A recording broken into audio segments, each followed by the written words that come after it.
샬롬, 하나님과 동행하는 새벽기도회 달라스 임마누엘 교회 권성철 목사입니다. 오늘 하루도 하나님과 동행하며 풍성한 은혜를 누리시는 저와 여러분이 되시길 기도합니다.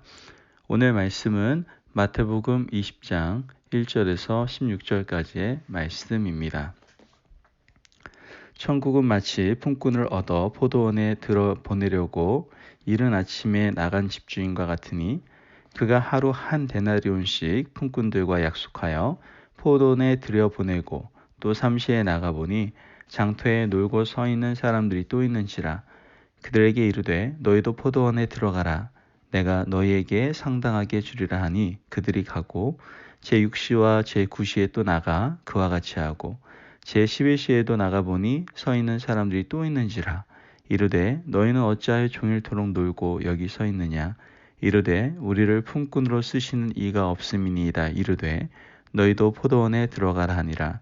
저물매 포도원 주인이 청지기에게 이르되 품꾼들을 불러 나중 온 자로부터 시작하여 먼저 온 자까지 삭을 주라 하니 제11시에 온 자들이 와서 한 데나리온씩을 받거늘 먼저 온 자들이 와서 더 받을 줄 알았더니 그들도 한 데나리온씩 받은지라. 받은 후 집주인을 원망하여 이르되 나중은 이 사람들은 1시간밖에 일하지 아니하였거늘 그들을 종일 수고하며 더위를 견딘 우리와 같게 하였나이다. 주인이 그 중에 한 사람에게 대답하여 이르되 친구여 내가 내게 잘못한 것이 없노라. 내가 나와 한 데나리온의 약속을 하지 아니하였느냐. 내 것이나 가지고 가라. 나중은 이 사람에게 너와 같이 주는 것이 내 뜻이니라. 내 것을 가지고 내 뜻대로 할 것이 아니냐. 내가 선함으로 내가 악하게 보느냐. 이와 같이 나중된 자로서 먼저 되고 먼저 된 자로서 나중 되리라. 아멘. 하나님의 말씀입니다. 어렸을 때 부모님들이 이런 얘기를 자주 하셨던 것 같아요. 야, 일하지 않은 놈은 먹을 자격도 없어. 이렇게 가끔 얘기하셨던 것을 들었었던 것 같습니다. 물론 요즘은 부모님 사랑이 너무 지극정성이라서 일하지 않아도 야, 밥은 먹어야지 라고 말을 하는 경우도 듣게 됩니다. 어찌됐든 우리는 어린 시절부터 이러한 세상의 가치관과 세계관 속에서 성공이라는 것을 배우게 되죠. 그래서 부지런한 새가 벌레를 잡는다. 수고 없이는 소득도 없어. 세상에 공짜가 없다. 이런 누군가가 갑자기 무언가를 준다고 하면 이렇게 물을 수밖에 없죠. 제가 그것을 받으려면 무엇을 해야 됩니까? 이렇게 당연히 물어봐야 되는 것. 이런 것들이 어떻게 몸에 익은 것이 바로 세상이 우리에게 말해주는 경제적인 어떤 가치관이 아닌가라는 생각을 해보게 됩니다. 오늘 본문은 세상의 가치관으로 보면 정말 설명이 굉장히 어려운 비유 중에 하나일 겁니다.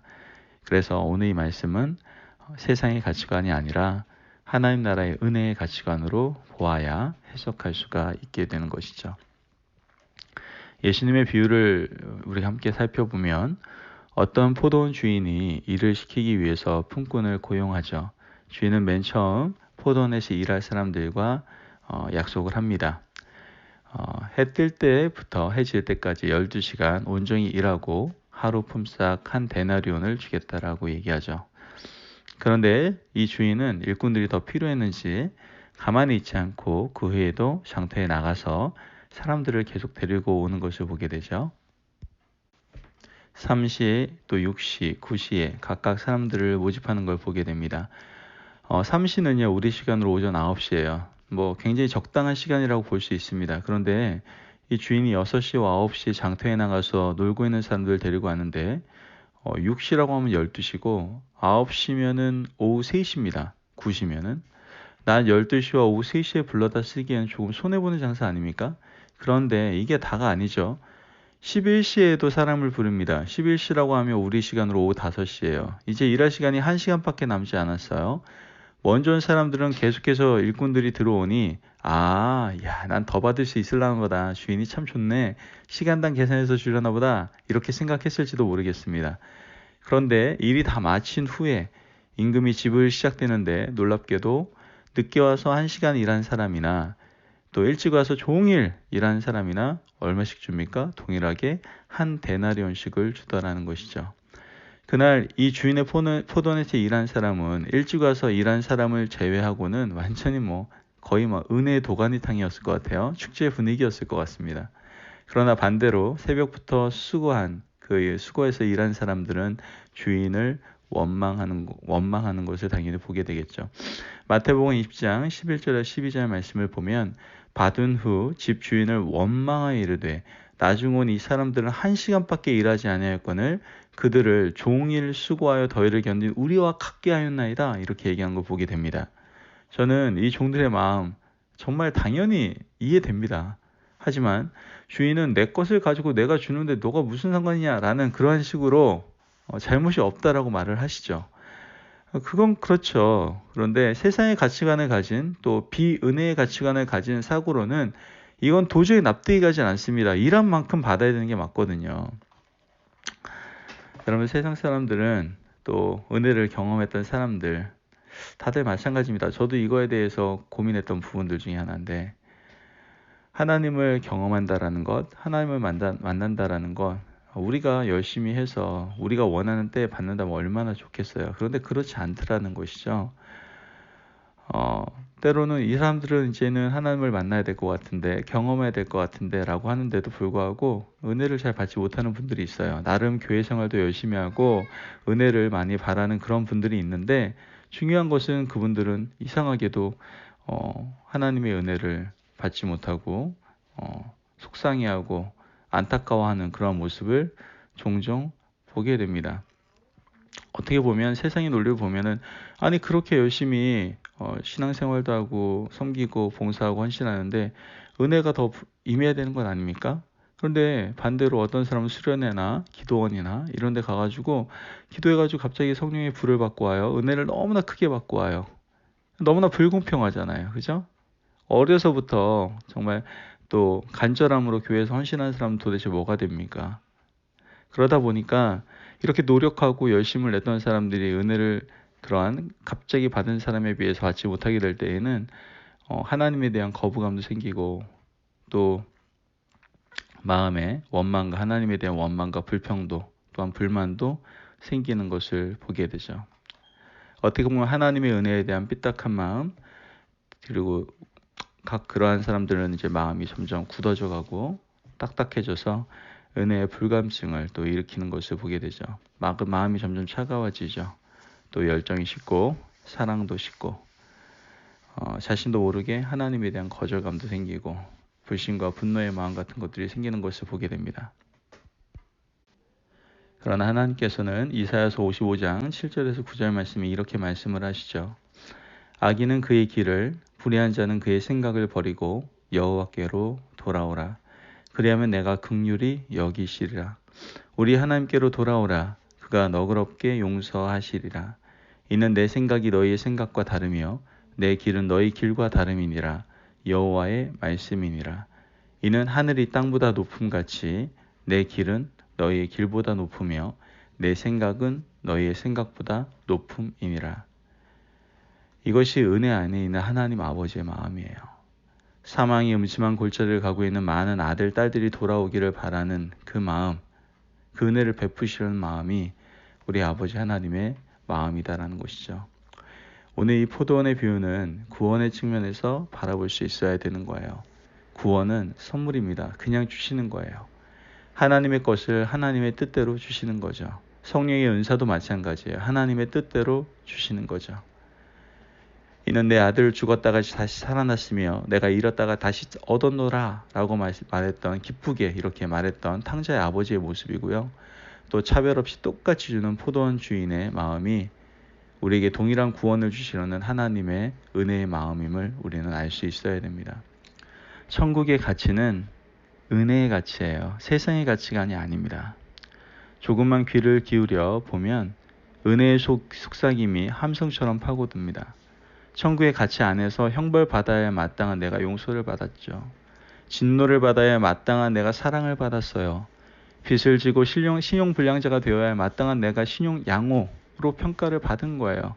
세상에서는 내가 잘못한 것이 있다면 그 벌을 받아야 됩니다. 진노가 있다면 쓰레기 취급을 받아야 됩니다. 신용 불량자라고 한다면 그 사람은 루저입니다. 더 이상 회복될 수 없습니다. 그러나 천국의 가치 안에서, 은혜의 가치관 안에서 우리는 그 모든 은혜를 경험하게 된 것이죠.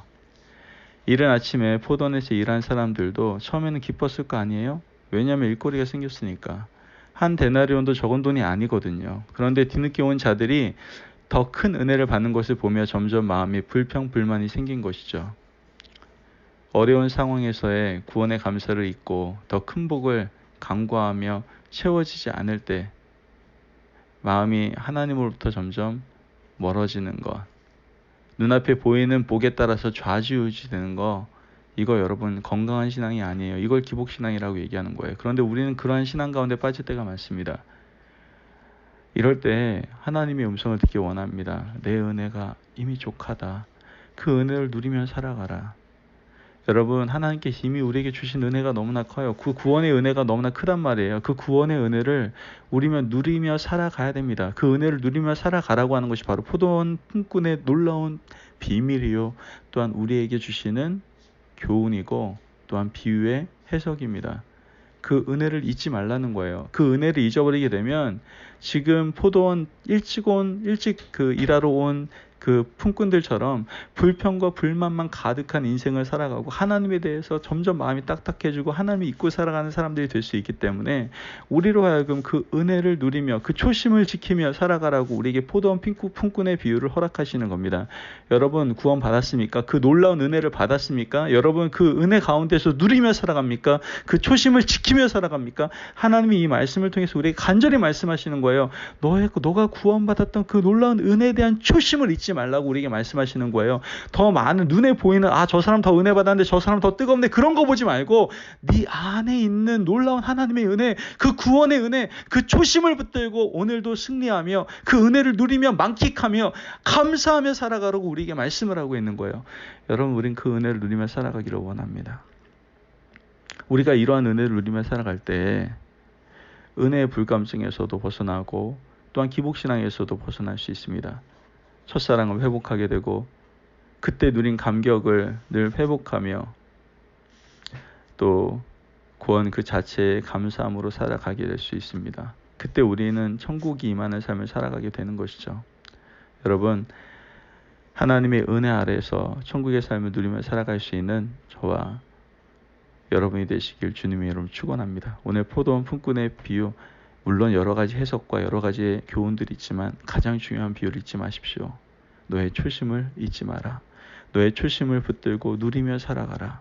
그래서 불평과 불만이 아닌 늘 하나님을 찬양하며 감사의 삶을 살아가는 그 말씀의 놀라운 비밀과 은혜를 마음에 새기고 오늘도 하나님의 은혜 가운데에서 기쁨을 누리며 살아갈 수 있는 저와 성도님들이 되시길 주의 이름으로 축원합니다.